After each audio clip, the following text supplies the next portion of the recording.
Today we step into the world of Thomas Hobbes, a man who dared to say that, without structure and authority, humans are self-interested, competitive and dangerous.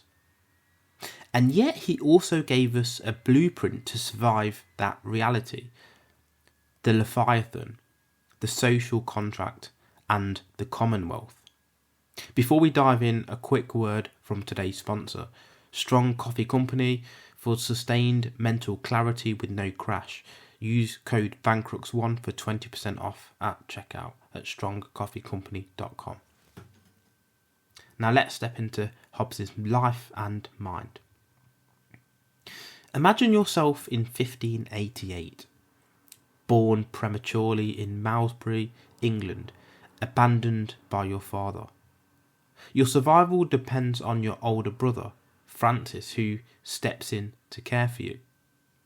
This early encounter with vulnerability and uncertainty would shape Hobbes' understanding of human life: fragile, precarious, and full of competition. As you grow, you attend Oxford, but the rigid, scholastic philosophy of the time, mixing theology and Aristotle's metaphysics, feels constraining. You crave clarity, determinism, and the certainty of mathematics and science. Travelling across Europe with the Cavendish family, you meet thinkers like Galileo, Bacon, Descartes. You see a universe explained by motion, mathematics and mechanical laws. You come to believe that everything, the planets, the human body, even the mind, operates as a machine, governed by predictable rules. Human passions, desires, and fears are just mechanical motions of the body. Now imagine that in your mind, each thought, desire, or impulse, like a gear turning into a vast machine. Without structure, the gears collide, sparks fly, and chaos ensues. That's how Hobbes saw human nature, a system prone to disorder without guidance.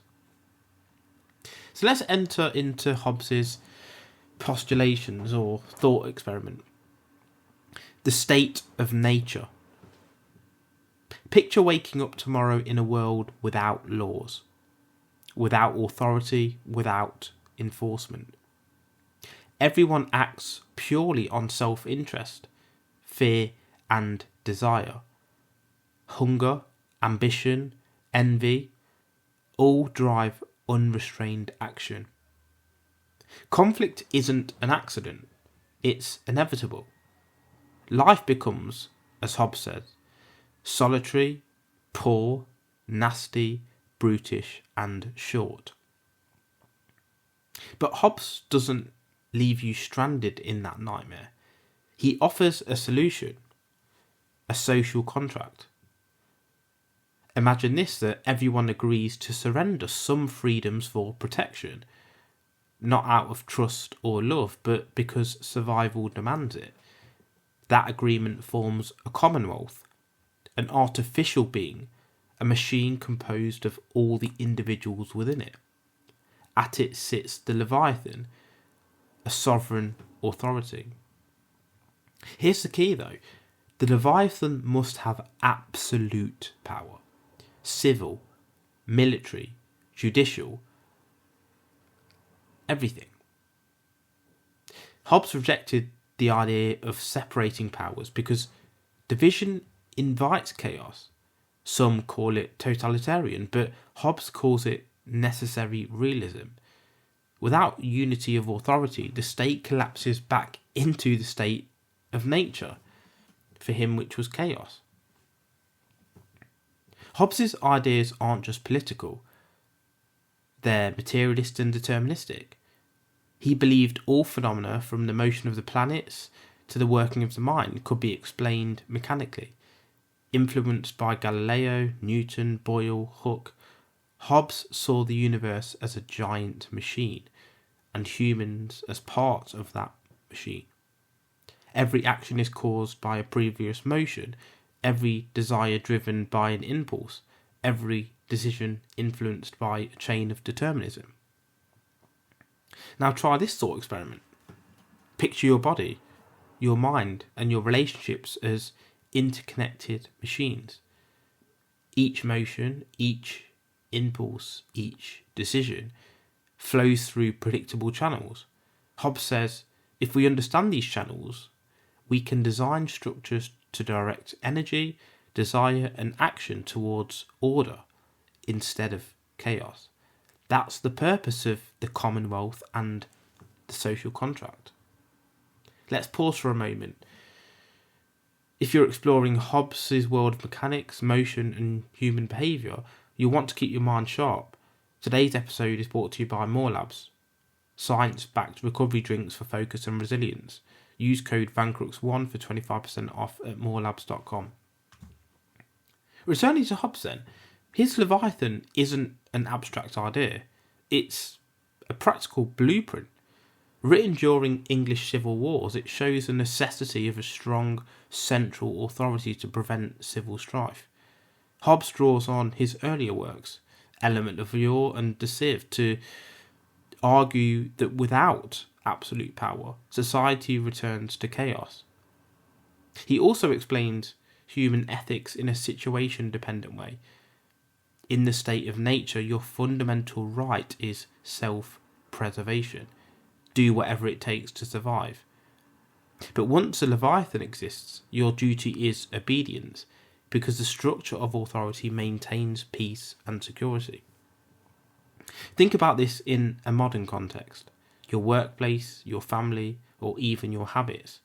Left unchecked, impulses and competing interests create friction. Systems, set schedules or agreements, hierarchies, channel those energies productively. Hobbes' point: without structure, humans are prone to conflict. With it, order is possible. Hobbes also described the Commonwealth as an artificial human being. Every person even, is part of it, a limb, a gear, a mechanism, contributing to the movement of the whole.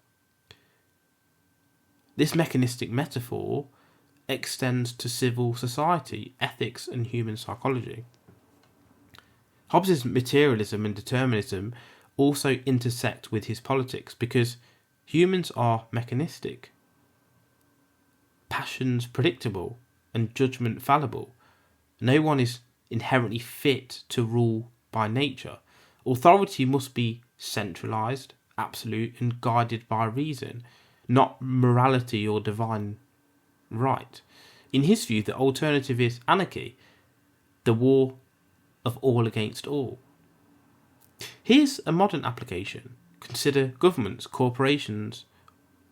When authority is weak, coordination collapses and competition turns destructive. Hobbes isn't advocating cruelty. He's illustrating that structure saves lives, even if imperfectly. He died in 1679 at the age of 91. His ideas of materialism, determinism, contrarianism, totalitarian authority, the Commonwealth, social contract, Leviathan, and the non-separation of powers remain relevant today. He forces us to confront uncomfortable truths. Humans are not naturally benevolent, judgment is unreliable, and systems, Leviathans of all forms, are essential to survival. Yet his philosophy also offers hope. By understanding human nature and designing structures wisely, we can turn chaos into cooperation, fear into security, and conflict into stability. Step back into your own life. Where are you operating in a state of nature, according to Hobbes, driven purely by impulses? And where could you construct a person or social Leviathan, a framework, a system, a routine that channels your energy towards stability, progress, and flourishing? Applied knowledge. Hobbes reminds us, is not just survival, it's transformation.